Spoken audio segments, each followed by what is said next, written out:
I'm David with EV World News. We talk about electric vehicles, green energy, and the stock markets. I'm back today with our resident engineer, Mike Herzog. How's it going, Mike?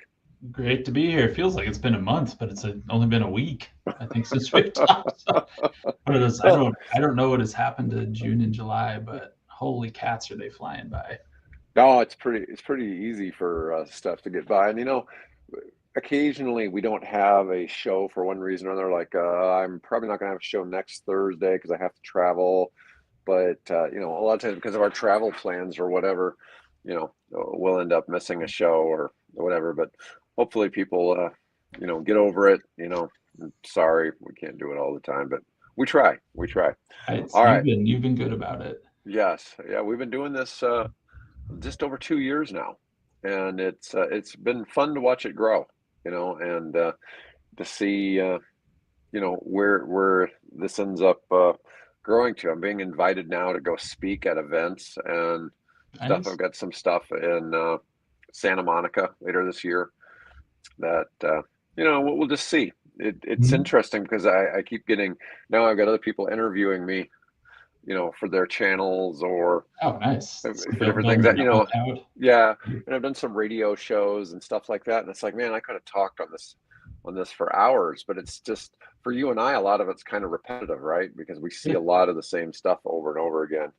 And anyways, so I may be in danger, like I told you before the show, of losing some social credit today, but we're going to go ahead and go with some of it. So my first story is coming from Reuters, and BYD is to delay mass production at its new Hungarian plant, make fewer EVs. Now, this is a little interesting because Hungary obviously is an EU country, and BYD has been trying to negotiate some reduction on in China, been trying Mhm. to change tariffs. They're supposed to be doing some manufacturing. This is going to come up more than once on the show today, by Okay. the way. So, um, while China is without a doubt the leader in EV manufacturing, and most of us, Tesla's the leader as a company, but as a country, it's it's China by far. Not But even close. Not even close. but on the flip side, China is a bad actor in the way they devalue their currency, in the way they do tariffs. They do all of these different things where, and part of it is they're nationally subsidizing certain Mhm. companies in the space. And so it's not 100% natural competition. Okay. So while we see some of things and we see some amazing things coming out of BYD and cattle and stuff like that, some of it is It's not true free market. I mean, it's not true free market. Some of it's predatory yeah. and all that. So while but they absolutely make great cars.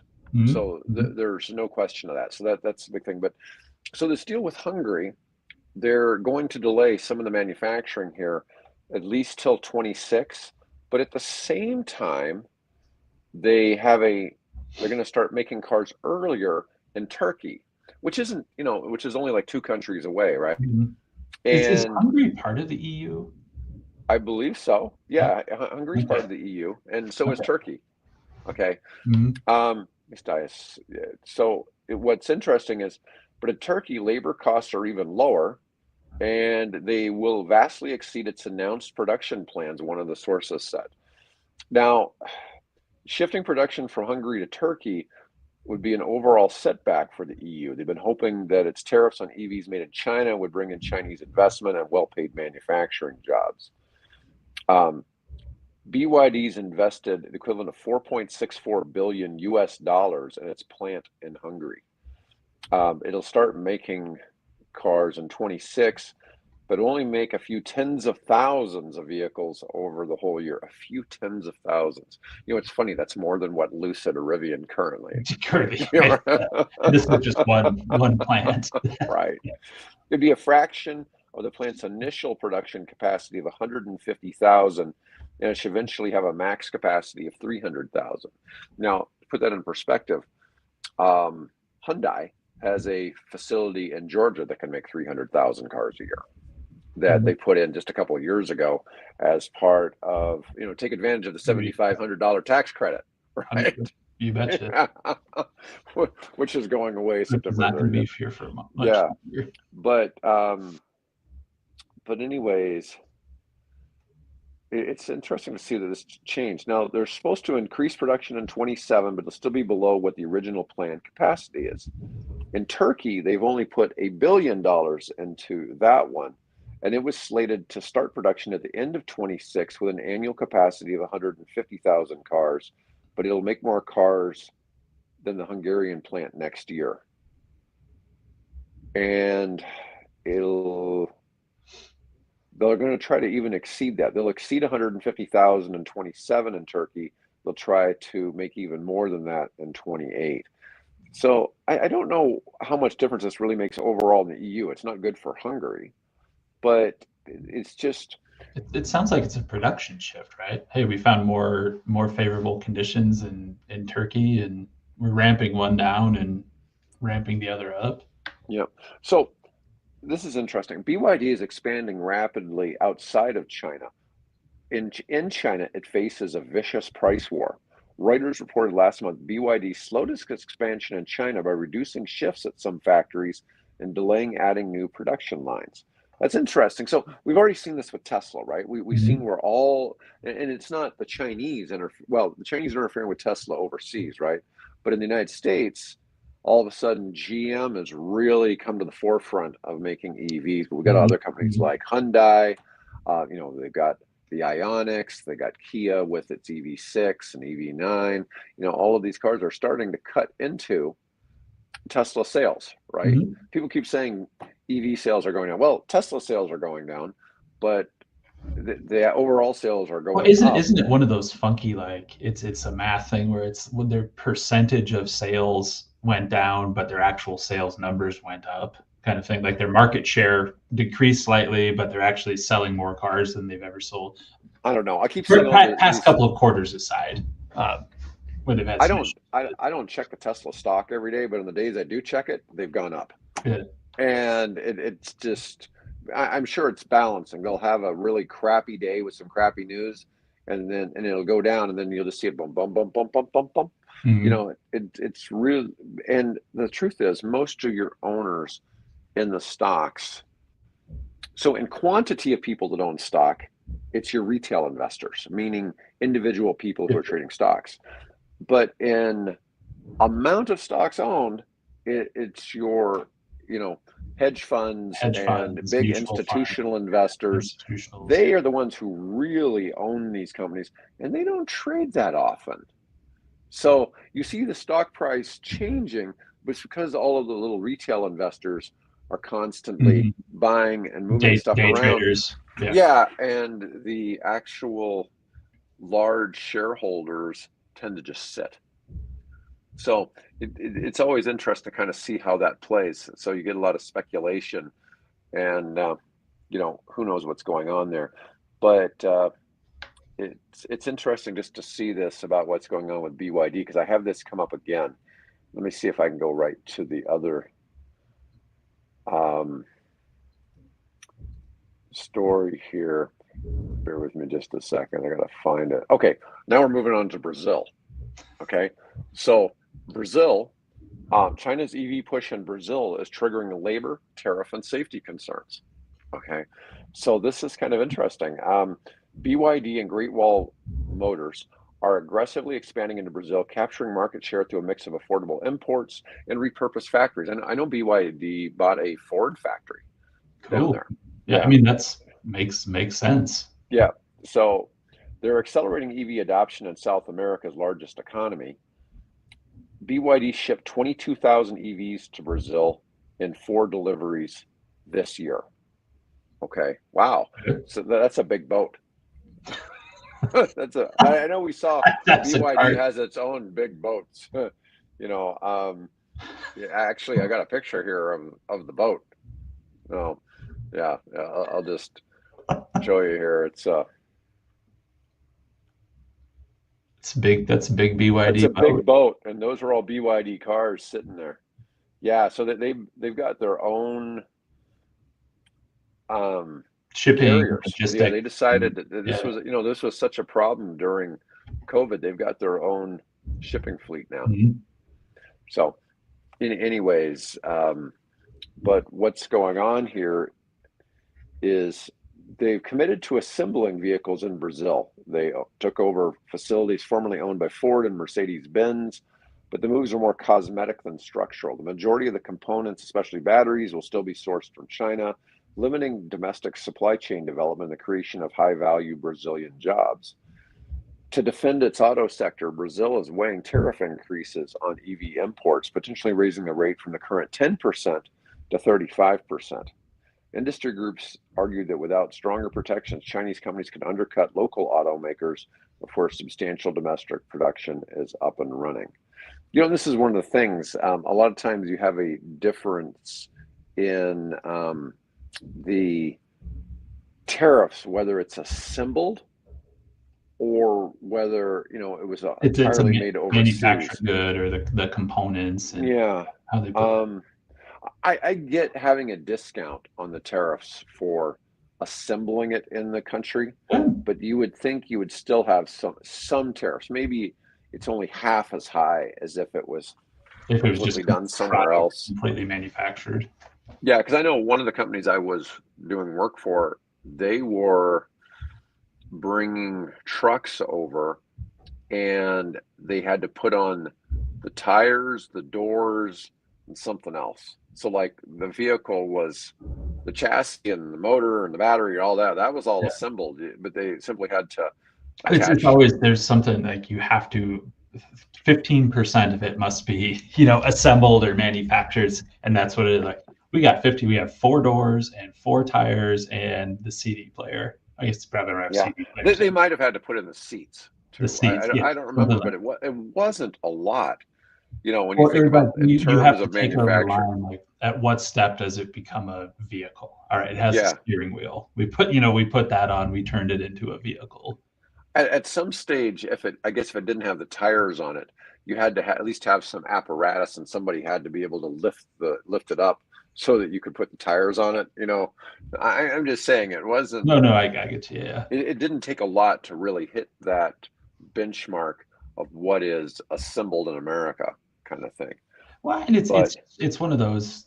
It's the U.S. story over and over again. I mean, it's, hey, these are going to come in, and through support from the Chinese government, lacks labor standards, lacks safety standards, as manufacturing, they can't be competitive to manufacture, so they're just going to come in and dominate the market. yeah, Very, well, very monopolistic behavior in those. And yeah, I get it. It's a hedge against that and wanting to create your own jobs. so as an American, I think we deserve to be able to have access to Chinese cars. Okay. Mhm. On the flip side, it is not fair to American automakers the behavior that China exhibits on the world stage.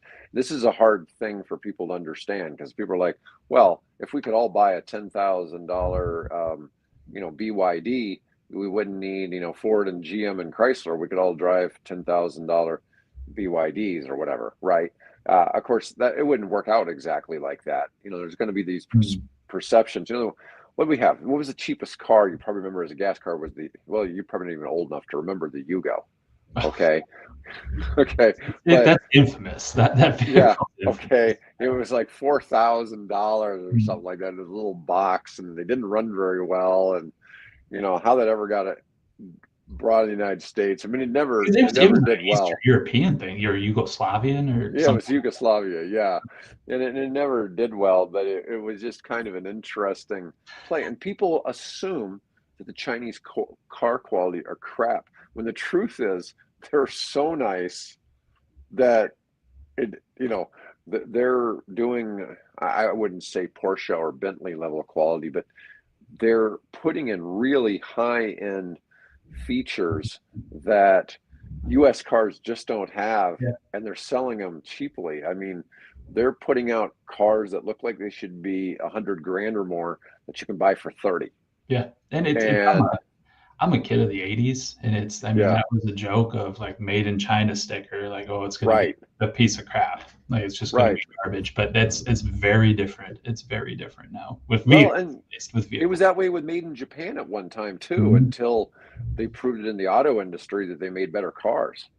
And so Made in Japan used to be a bad thing. Now It's like you're going to buy a TV. Well, wow, a Sony. You can't go wrong with a Sony, right? You want Japanese TVs. People want Japanese cars. Um, it's Yeah, it's so become a now symbol of it's a badge of quality. quality. My, Yeah, my lawnmower is a Honda. It's yeah, I'm going to buy a Honda mower because it's quality and it's lasted me 15 years without an issue. yeah. And China is in that boat right now with EVs. hmm I would Yeah, agree. I think that's I a don't very know that good it's parallel right that now. way with everything else. But Okay, but EVs, it is with EVs. I remember buying medical stuff from China, and that was always a little questionable too. But there's high quality stuff that comes out of China, and not so high quality stuff that comes out of China. mhm.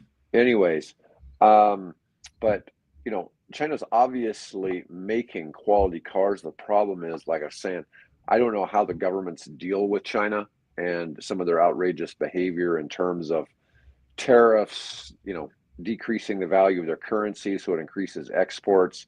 It's just a challenge for other countries to try to deal with this. All right, let's move on to see. There's something really game changing here. I get all these articles about game changing stuff, you know. I'm laughing. Oh boy, how many game changers do you have in your inbox today? 18 of Yeah, them. It's going to right. revolutionize the industry again.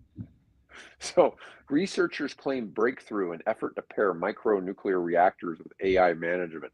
Next, we aim to close the loop. Well, absolutely. In manufacturing different things, everybody is trying to use AI to figure out what gives an edge. What's something the engineers missed? What's something good? But the funny thing I find on this article is that, you and I have been talking a lot about fourth generation nuclear reactors. Yep. And I know that whoever did this article didn't know any better, but those are clearly second generation nuclear Those reactors. those are old. They haven't put those up in quite a while. Yeah, I get people ask on the slide deck, can you have a picture of a reactor or something? And everything you do, when you try to generate images of reactors, It comes up with wants to this. show smokestacks, right? Yeah. But you don't have that with fourth gen. Okay. And this is a clear sign that this is old technology from 34 years ago. Okay. And I just find that, kind of humorous. But the people who write the articles, people see that, it's like, oh, it's But nuclear. yeah, it's nuclear. I mean, that is, Yeah. if you showed a man on the street that picture, what's that? Well, it's nuclear plant. Yeah. That's Yeah. what we But have in our heads. But but it's it is kind of funny because that's not what the new stuff the is. new stuff. It, I think when you and I first started, the size is what got me. And like, so how much you need like a couple football fields? Like, no, you need one, 10 by 10, or whatever it yeah, is, and it's sinking in the yeah. ground. And it's very small, very small. Yeah, yeah. When they fit in a 20-foot shipping container, you're really starting to talk a lot smaller than something that looks like you're building a skyscraper, Yeah. or at least a 10-story building, let's say. That is just a completely different thing. But this is another like non-article, but this is kind of funny. University of Michigan researchers are working on a way to put breakthrough nuclear microreactors on autopilot. Well, you've probably seen, I don't know what I've shared with you, but the idea is to eventually run all the Gen 4 reactors Remotely. autonomously. Yeah. Yeah, let them run, Remote monitoring, yeah, autonomous remote operation. monitoring and all that. And because almost all problems with nuclear reactors in the last 40, 50 years have been human generated. It hasn't necessarily been Like the failures so component much. failure or the machine failing. It's all, yeah. Okay. Now, they've started having some issues over in France where they're trying to impose different stresses that weren't maybe originally planned out. Um, and they're having this unusual cracking of pipes that has been seen in many reactors. And this is a French thing. Okay. So France doesn't have, obviously, the US Nuclear Regulatory Commission, they have their own. They allow um, something called load following, Yep. and that's not allowed in the United States. And the other thing is with the AI, somebody's saying, so when we're talking fortune, we're trusting this new fuel called TRISO. It stands for tristructural isotropic. TRISO is just a whole lot easier to say, and nobody really needs to know what tristructural isotropic means. But fuel under load following conditions. Now, any rapid changes in power level may have other safety implications that would likely require integral testing to understand. This is one of the things, though, in the fourth generation stuff, people are making it that the fuel, the TRISO fuel itself, isn't capable of having a runaway. Isn't capable of melting down. Self-extinguishing reaction. Yeah, and so I saw this and I was like, oh, it's interesting. So it's a problem across in the U.S. with coal plants and even bigger baseload natural gas plants that were designed a long time ago with intermittency of renewables and everything. They just weren't designed for it. They were designed. Yeah. We're going to turn you on and you're going to run for 6 months. And if there's an emergency, we'll shut you down. Yeah, you can ramp up and down in this range a little bit, but don't go beyond this. So it's been a challenge everywhere. And so many of those plants and everything, maintenance cycles and preventative maintenance are driven by startups and shutdowns. So you're starting to see in all of these spaces, like this used to shut down twice a year. Now it shuts down twice a week. So its maintenance cycle all of a sudden has gone through the roof. And I heard French engineers, I was at a conference 10 or 15 years ago talking about this then with all of the wind that was coming on. They're like, yeah, we almost had to shut down one of our nuclear plants. We don't do that. This is a big deal. And that's right when we're starting to see all those issues pop up in the United States with wind in the Midwest and Texas, and what do we do with these plants, and they're intermittent and everything like that. So France is a little bit ahead of the curve, especially on nuclear since they're so dependent on it. But it's a problem across the world where these things weren't designed, and the thermal stresses of shutting up and down and ramping up and down, it's just stuff's breaking ahead of when it was supposed to. Yeah. So there's 440 operating nuclear plants in the world. 54 of them are in the United States. We're number one currently. We won't be in a few years. China will pass us up absolutely, probably by 2030 in the number of operating nuclear plants. But it still generates, I think it's just under 20% of U.S. electricity and 10% of the world's electricity. So anyways, Bill had concluded that one just for me. I was like, yeah, I don't know.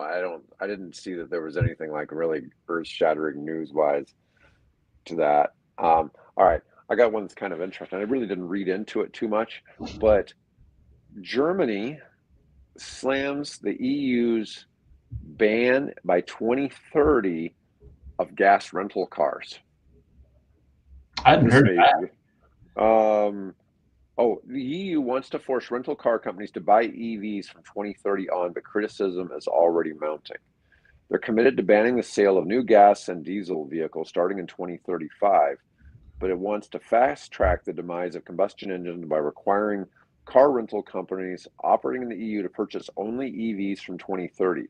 Hasn't been finalized yet, but criticism is mounting.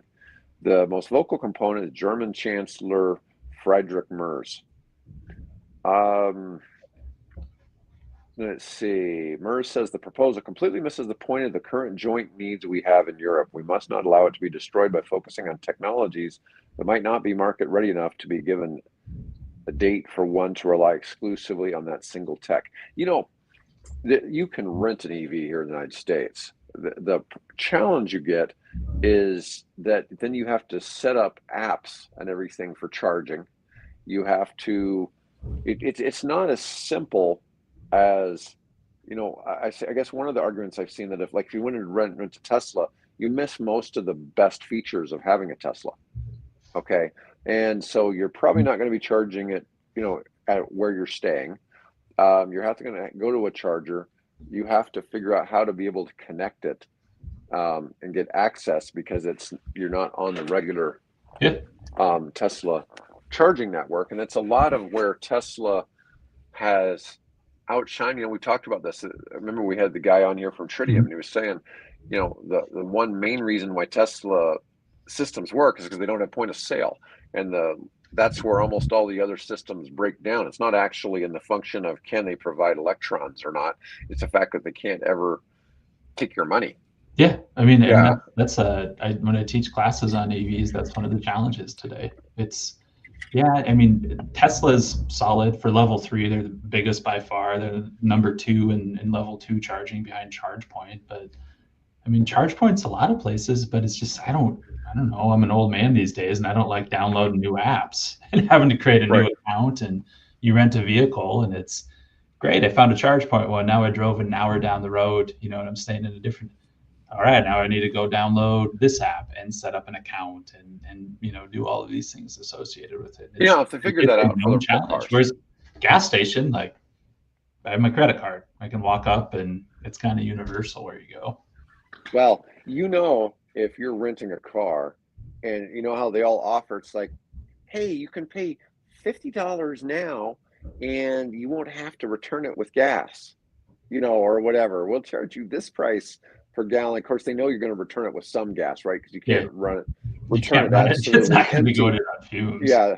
So if you got a 16-gallon car, they're going to charge you for 16 gallons, and you return it with four. That's where they made their money, It's made or money. whatever. Yeah. But it's if you simply have that Tesla capability, just plugging it in, and it just charges it to the car rental place, and they're going to be charging like $2 a kilowatt, for that I electricity. You just know it's going to that be had just never crossed horrible. my mind of like what do you do with a rental EV? Like how do you what's the charge state you're expected to bring it back at?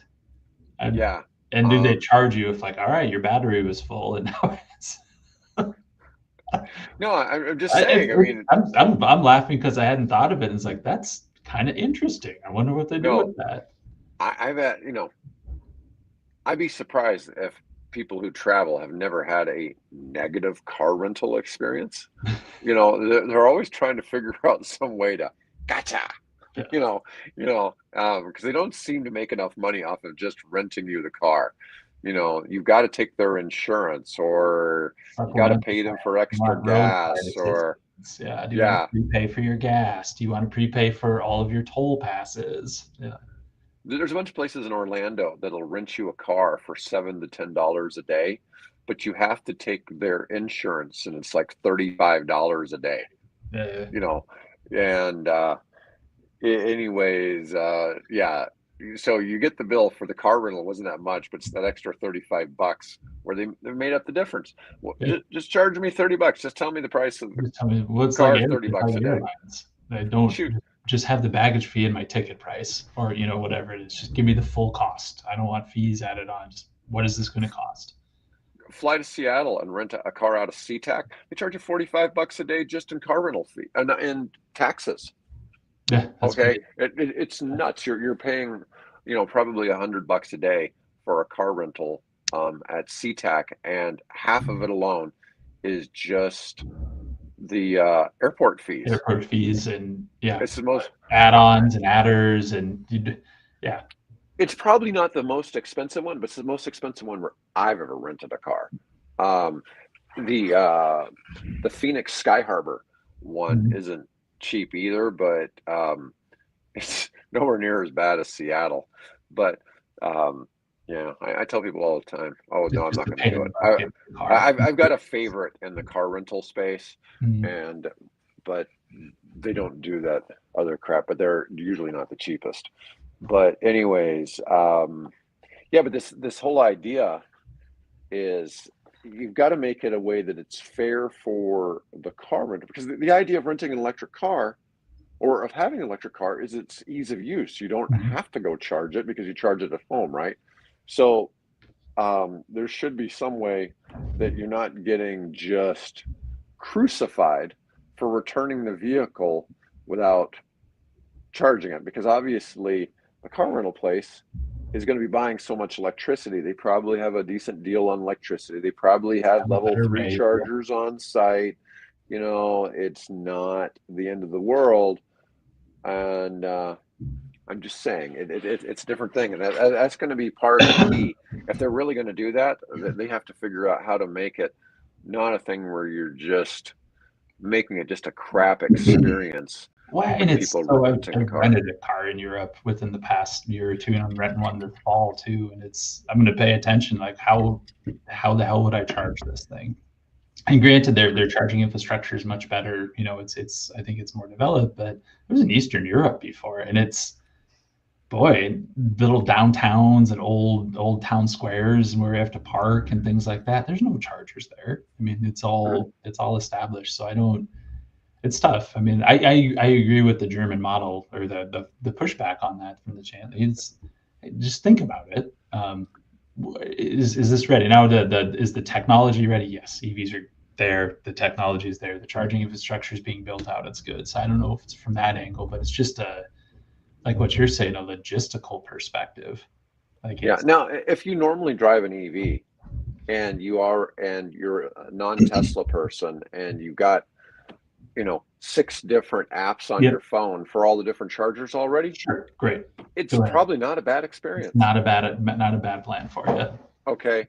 But I'm just saying, for somebody who's currently driving a gas car and Well, they're and going to just go like do that. charger standards.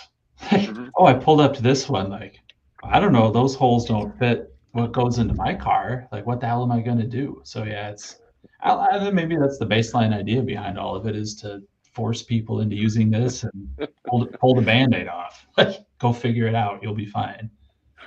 Somebody was talking because I did some article about an electric Ferrari or something, and they were asking, "What is it going to have NACS charging?"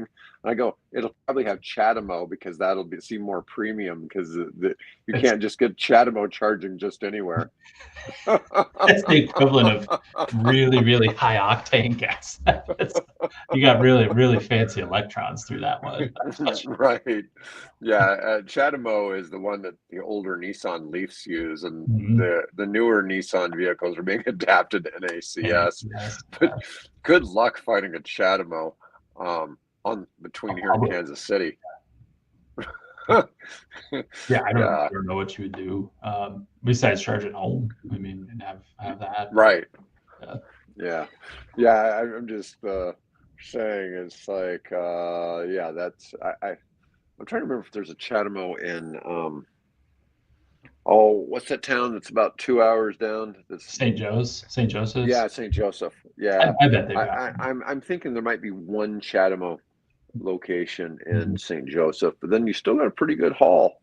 Your niece, if somebody's trying to drive a Leaf, of course, like I told you, my friend that's got the 80-mile range BMW i3 Mhm. drives to Florida. He drives it to Arizona. He somehow figures out. I think a lot of time he's stopping and he's on like level 2 charging in a lot of places, Yeah, but you'd have to.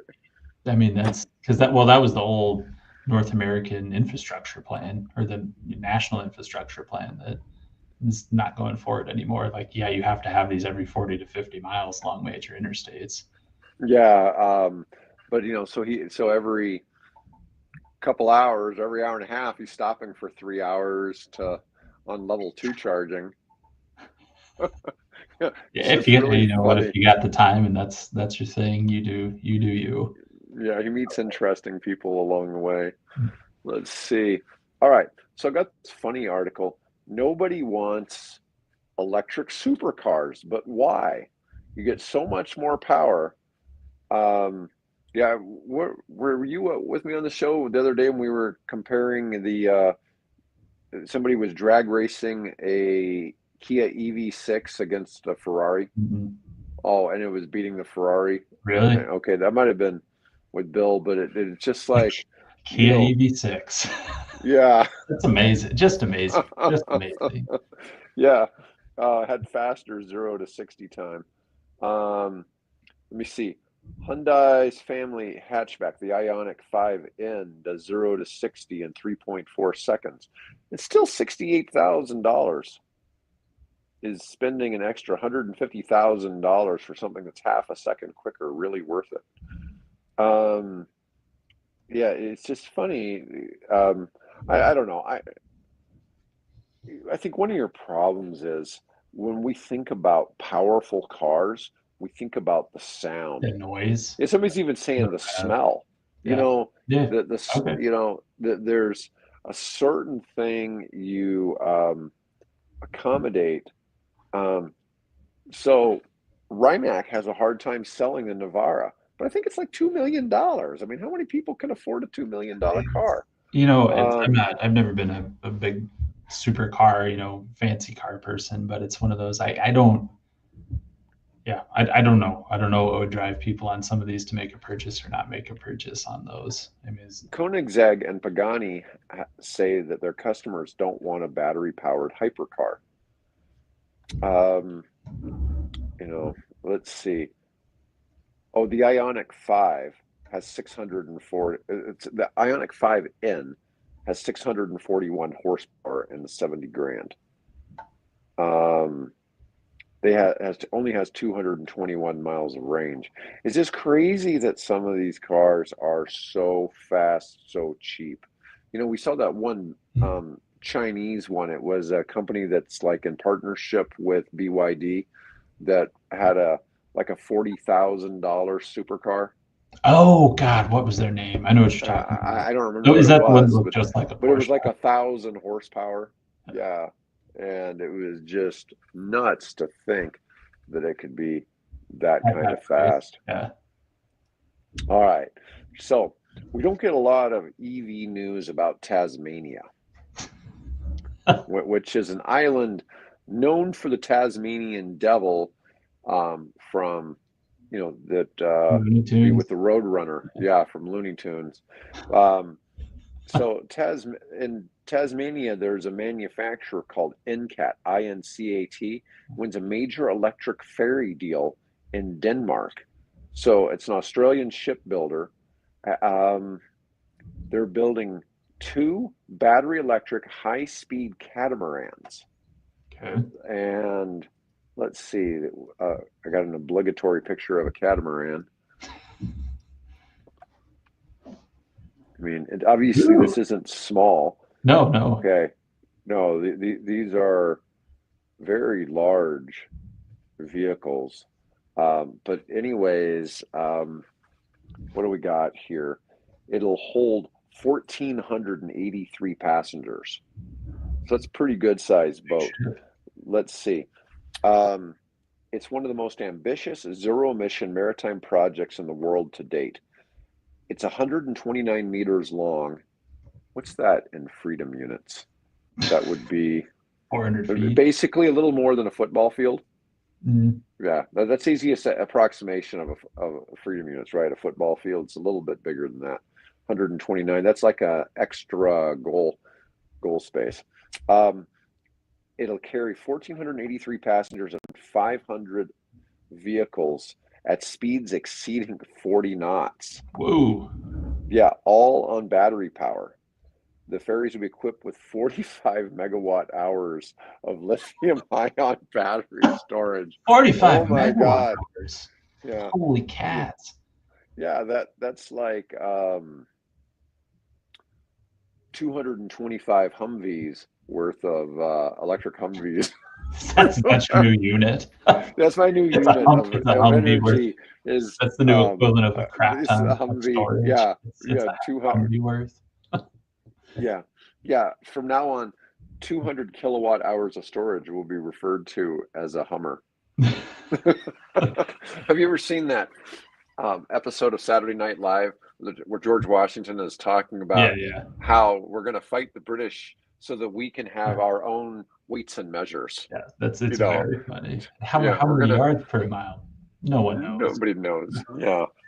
Yeah, Yeah. the guy keeps asking, "What about the slaves?" or and all that, and he keeps ignoring him. Keep changing the subject. No, we'll have our own system of temperature. What'll it be called? Fahrenheit. How will you spell it? Nobody knows. Yeah, but anyways, yeah. So my new unit of 200 kilowatt hours is the Humvee. All right. Anyways, um, that's 45 megawatt hours of battery I storage. mean, we Man, always a good equivalent of what a 1 megawatt, 4 megawatt hours about a shipping container. So it's 10 shipping containers with the batteries on there. Like that's that's a that's lot. pushing it. That's a lot. Construction is set to begin soon, expected to deliver in 27. Um, Denmark has a 468 million euro national maritime electrification initiative, which also includes investment in landside charging infrastructure. I mean, essentially, Denmark, while there is the big peninsula, most of it's like a big collection of islands, Mhm. and which I know is called the Kattegat because I've watched enough episodes of Viking. um, the ships will be charged at both ends of the route using level 1 charging. No. So how long? it gets to go once a month back and forth. It's got 300 jacks for level 1 charging. Just a whole bunch of outlets on the side. Some guy's job is just to go plug them all in and unplug them. By the time he gets the last one plugged in, it's time to start unplugging the first one. He's got a big daisy chain of surge protectors.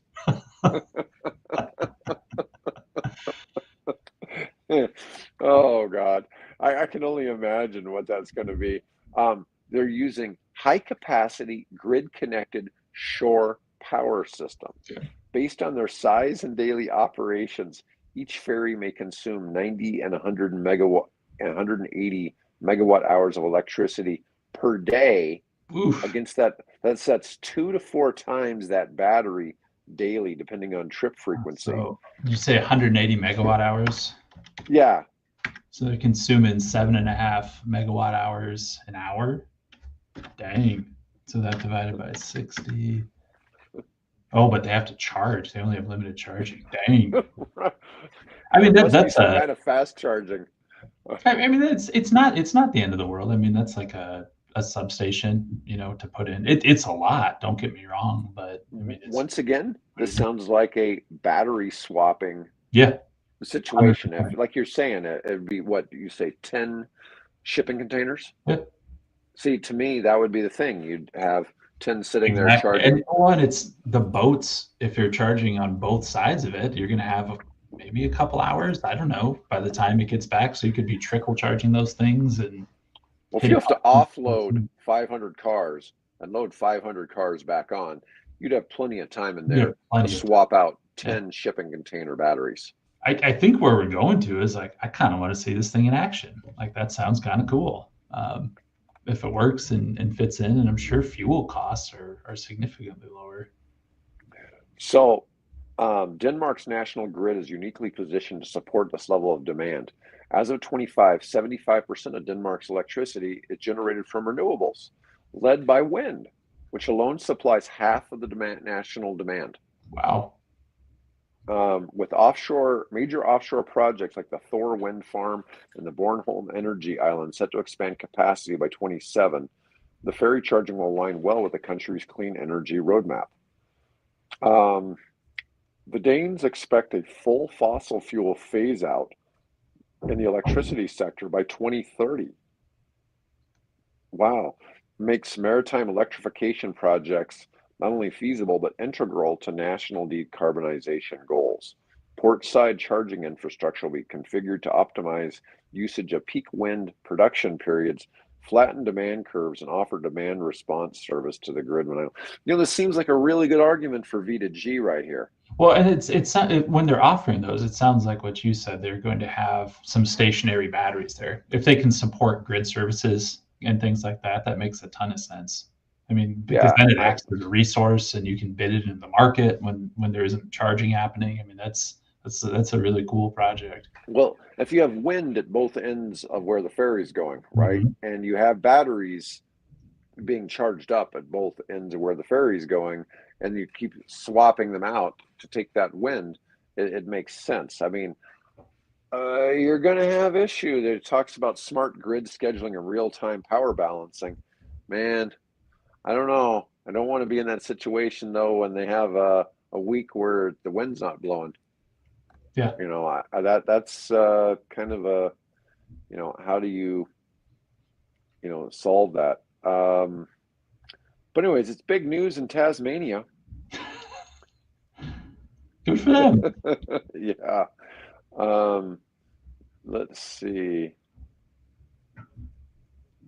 At 45 megawatt hours per vessel, these batteries rival utility scale energy storage in complexity and integration. Yeah, that's going to be a big It deal. is. I mean The that thing is, it's a when baby power plant is what they have to put in.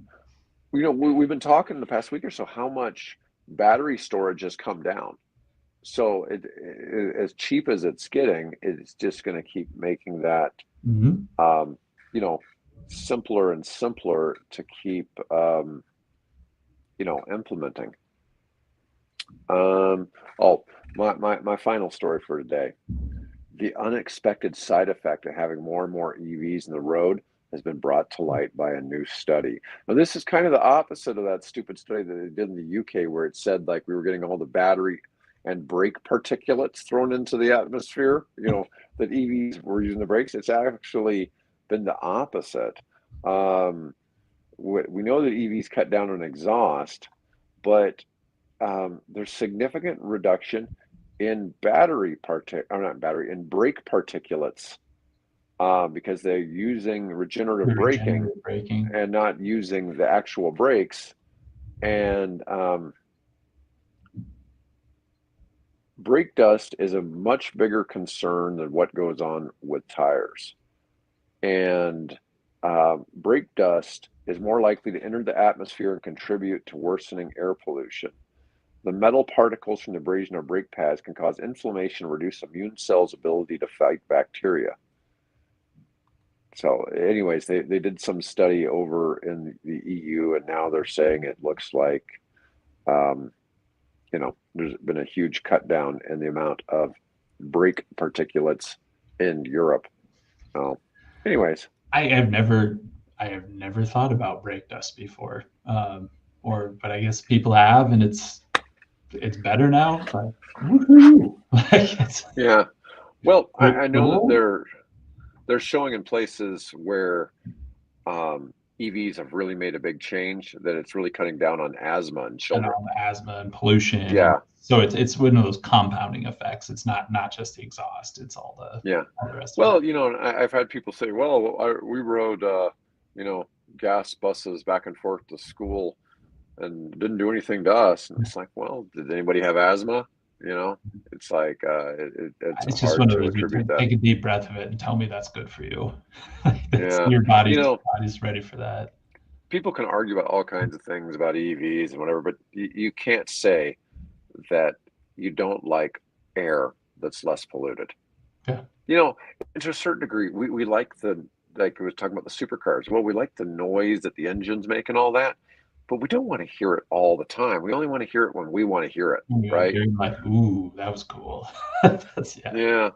I remember one time one of my kids wanted me to go test drive this modified Mustang at Woodhouse, and it had already been upgraded to like 550 horsepower.